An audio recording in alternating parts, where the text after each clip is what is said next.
great to have John Hedges on VIP TV today. A lot of publicity when he turned over with Matchroom, and I read all up on it. I've got to be honest, I didn't know a lot about the guys in the juniors in London, but and I read up on him and saw 4 nationals, 7 international titles. Was it, John? Yeah, that's right. Yeah, 7 internationals, 4 nationals. Yeah. So when you turned over, we're not going to talk too much about your debut. We're looking forward. You had a hard debut. What made you turn over at 18? Because there seems so many kids at the moment are even missing a year in the seniors and they're just jumping over. To be fair, Steve, it was all to do with the pandemic and everything what was going on that way, to be fair. So I got picked for the World Games in Croatia. So I was on Team England, was training hard, getting ready to go. And then the second selection on the second camp, getting ready to go, the head coach, Mick Driscoll, basically said to me, John, if you're struggling to make weight, it's not looking good, mate, because it's not looking like it's going to happen. It maybe think about going up a weight or like just play it by ear and try and keep your weight down. And then basically 2 weeks later, we got put into lockdown. So it was kind of the amateur dream of going to the World Games, pushing on for the Olympics and going GB sort of thing. That was all kind of crushed because I wasn't on the GB team. I was on the England team. And to get onto the GB, I needed a world medal. So that all got put on pause, to be fair, Steve. And I just opened up my options and started publicising myself as such. So I'm trying to get myself out there. And got in contact with Sam Jones, and it all kind of went from there. Over a matter of time, I had time with Matchroom and was making my pro debut. I mean, and I know you're very, very young. You're 18 still, aren't you? You're not 19 yet, are still you? 18, yes. Yeah, still 18. And so even if you waited for this year's amateurs to see what was happening, you wouldn't have had any seniors this year's, was your senior experience? So exactly that. It was looking like it was going on for the long haul sort of thing, and it wasn't. As quick as we was taking 1 step forward, we was taking 2 back. So I just wanted to crack on. I'm into my boxing, and I just wanted to be in the gym and ready to go. And I was always going to turn pro, Steve. It was always a big dream of mine. So I think I'd probably had another year or 2 in the amateurs, but I wouldn't have had much longer anyway. So yeah, I mean, with not having that senior experience, I know, look, you're a fighter. You'd fight anyone tomorrow. I'm sure that's what fighters do. They want to fight. Yeah. King Kong, then the next day. But do you think, Sam, Mark Tibbs, Jimmy Tibbs, all the team are going to have to take it a lot easier with you? Not because you're an obvious talent, but because you've come from just that junior background. Yeah, exactly right, Steve. To be fair, mate, I said it myself. As soon as I turned pro, I want to take it slow. I just want to learn, and I've got a lot of maturing to do. Not in me mind or me ability, as if you say, like it's me maturity. At the end of the day, I'm still a young man / kid coming into me man strength and things like that. So I want to take my time. I want to build, spar the best people, train with the best people, and then in my fights, just slowly, gradually build up. Yeah. And by the time I get into the right age, I'll be ready to go. Do you know what I mean? Ready to push on for the bigger belts and bigger titles. Yeah, look, it doesn't matter if you get to 15, 20 and 0 without fighting name fighters, 25 and 0. It's about getting you ready that when you fight for these titles, you win them and keep them. I guess, Sam and Eddie could put you on a trout to get you a British title fight in 10 fights, but it's not about that, is it, with you? Exactly right. I want to be, when I have my step up, I want to be ready for it. And I don't want to be I want to just, like I say, I'm on the big shows now. My first fight, I didn't box a journeyman. I boxed a decent opponent and got the win there. So we kind of went for the deep end, but now we're realising we're going to take things slow and just build up as a fighter and learn from the experience. And is it an overseas opponent they've got in for this weekend for you, isn't it? There've been a couple of changes, but I think the one who's in at the moment is from Croatia. Yeah. At my new weight class as well, light heavy. Yeah, but what made you just to make the jump to light? I was going to ask you that so soon because you were under 12 stone for that debut. Should you have gone light heavyweight earlier? That's what surprised me, the jump, because you were making 12 stone for your first fight. I know you're about 6'6", so yeah. So to be fair, Steve, it was as soon as I joined the Tibbs stable, I had Jimmy in my ear roll, and if he tells me something, I can't go against him. He's got too much knowledge. So he basically said to me, if I keep making super middle, I was balling myself down. It weren't good what I was doing to my body, Steve, and I didn't want to stunt my growth at this age. No, So then when I'm 23, 24, it then starts coming out. I've stopped growing and I don't mature as quick. So at the end of the day, I'm going to be a light heavy. Whether I should be a light heavy next year or this year, that is my natural weight. So I needed to go up. And after hearing it from Jimmy, it just made me more confident. So we changed sparring, and I've been doing just as well with the light heavies as I was the super middle. How did Jimmy tell you that you were going to be a light heavyweight? In no uncertain terms, I guess. It wasn't sit down, son, put my arm around you and give you a hug. I mean, what were you doing making it under 12 stone for your first fight? What were you doing? I can imagine it. Yeah, you've took it exactly out of my mouth. He said, he said, if I carry on doing 12 stone, I'm going to look like a rat in there. So, he was true. Really, yeah, it's lovely. I said to him before, I said, like, I was going to the gym with no food in me and trying to get in the saunas to get the weight off, and it just worked nice for my age. It was, you got the pressure and you were doing that for your pro debut. Wow. I got put on the big stage. I didn't want to ruin it. Do you know what I mean? So I kind of kept it behind closed doors and just done what I had to do. But now being at light heavy, I realised what I was missing out on. That was me normal.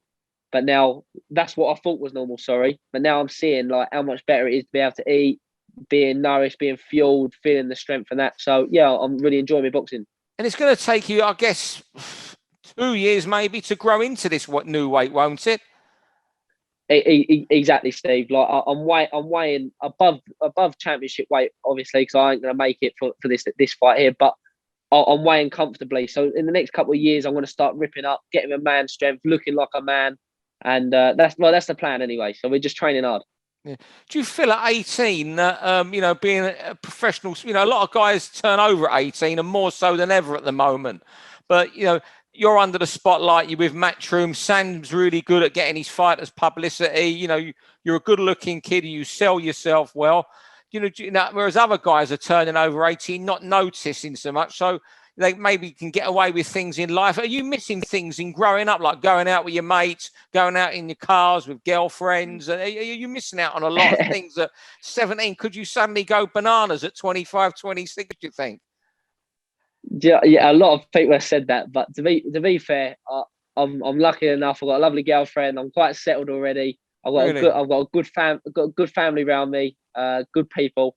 So I'm lucky that I'm quite content in what I do. To be fair, I've never really gone through like the party phase of things and that. I'm just quite content doing what I do. So I'm lucky, really, mate. Let's hope that comes to you when you're about 31, 32, and you've got a wad of notes like that in your pocket every night. Exactly right. Do the hard work now and then reap the rewards later. I think Mark's your trainer, but I'm guessing you've been with Jimmy a lot for this fight, because Mark's obviously got a major fight with Billy Joe Saunders. So what's it been like with Jimmy and the bits you might have done with Mark? Oh, it's been unbelievable, to be fair, Steve, because I'm, as well as a boxer, I'm a massive boxing fan. So just like growing up and seeing Jimmy and Mark in people's corners, it was kind of like a dream come true to have them be in my corner. Do you know what I mean? And their experience is unbelievable. Unfortunately, we haven't been able to have Mark for the full camp, but I had him when I first joined. I had him for a good 5 weeks. But yeah, having Jimmy, especially in sparring, it's the words he says in your ear. That little one word, it'll make you switch on and get you that extra 10% when you need it, or a couple more percent. And it's unbelievable, mate. Yeah, it's really good. Yeah. How soon did he tell you about the light heavyweight, Jimmy? Was it straight away? To be fair, as soon as he see me, he said, whatever I've got told, I'm coming to see a super middle. He said, I've been looking for you for the last hour. He said, I didn't know it was you. Yeah, but you're with Mark. You've got years to come. You'll be working with Mark. So, having him in your ear, even if you haven't worked much with him. Have you sparred with Billy Joe at all, or has he just been in Fuerteventura? Have you been with them at all there?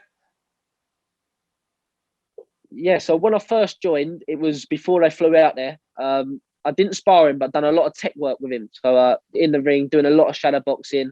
And to be fair, me and Bill was good. Like we spoke before I joined. I know Bill outside of boxing. Oh, I didn't know that. It was quite nice that when I got there, it was kind of like we weren't best of mates, but it was kind of like a fresh face. We knew each other, so we got in there, and both from travelling communities as well. So we both know the same people, same crowds. And yeah, we got straight in the ring, and he was learning me some bits, and it's unbelievable because what he knows is what he doesn't know. Sorry, he's not worth knowing. He's a great fighter, and he's got the fight of his life coming up, and I'm sure he's going to do the business. Yeah, what's he got to do to beat Canelo, do you think?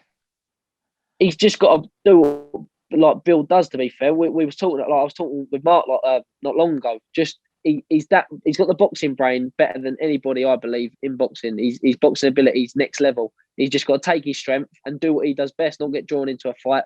And I think he's just got to stay disciplined throughout the rounds. Yeah. Have you ever sparred Callum Smith at all, out of interest? I know it's unlikely. I'm just thinking another 6'4", you know, another very big fighter of a similar weight, and whether he'd advised you anything at all. I'd love to be fair. That'd be like another dream come true, just to get down there and get a bit of experience in with someone like him who's done the same things as kind of what I'm doing, the weight, being this tall, the same sort of comments what I've been getting, he's got as well. So it'd be great another day too.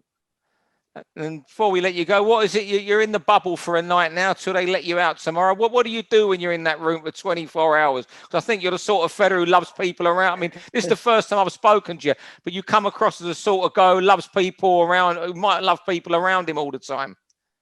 Yeah, it's nice to have a chat with people, isn't it? But now, to be fair, chuck me a bit of telly on, chilled right out, rest up, and then I've got a media day tomorrow, and I'm back in the gym, so I'm doing a bit of training. So it's just using the best, trying to stay off my phone as much as I can, and just getting some rest. You're pretty good at all this media stuff for an 18-year-old, aren't you? You've been told that. A few people have said. I think it's just because I don't stop talking. No, you're good. I mean, you know, you get it. You sell yourself. Nah, cheers, Steve. I appreciate that, mate. Thank you very much. I've got to ask you before you go, how did you end up with Sam Jones driving you mad? Do you know what? People put me and Sam as two complete opposites, but when we sit down, we're a little bit more alike than what people think. But he's done me very well, to be fair, Steve, and he's got me in very good position, so I can't thank him enough. You know what? He's done well with his fighters because he gets some good deals, and he's good at getting them attention. You know, he gets what it's all about. He'll put their name out on Twitter and say things about who a fighter. Yeah. You know, it might just be tongue in cheek, but it works. Exactly that, yeah. And he takes each one of his fighters as like part of his family, and he really puts everything into them. So him and Adam Morrell. Adam, of course, yeah. Can't thank enough. Well, I'll tell you what, it's been brilliant talking to you, John. Perhaps we can get you on in a month or so before your next fight to see how you're progressing. Should be working with Mark, I should think, a lot more for your next fight because he'll be back in a few weeks. I'd love that. Yeah, 100%, Steve, for sure. I've got your phone number now. I'm going to keep bothering you every month or so now. That'll do. I won't mind that one. It's better than having Sam every 2 minutes. Thanks very much indeed, mate. You're top man. Cheers, Steve. Thank you, mate. Appreciate it. For all boxing info, news, and latest interviews, amateur and pro, across the north, click and subscribe. VIP Boxing Promotions. Also, Twitter, Instagram, and Facebook.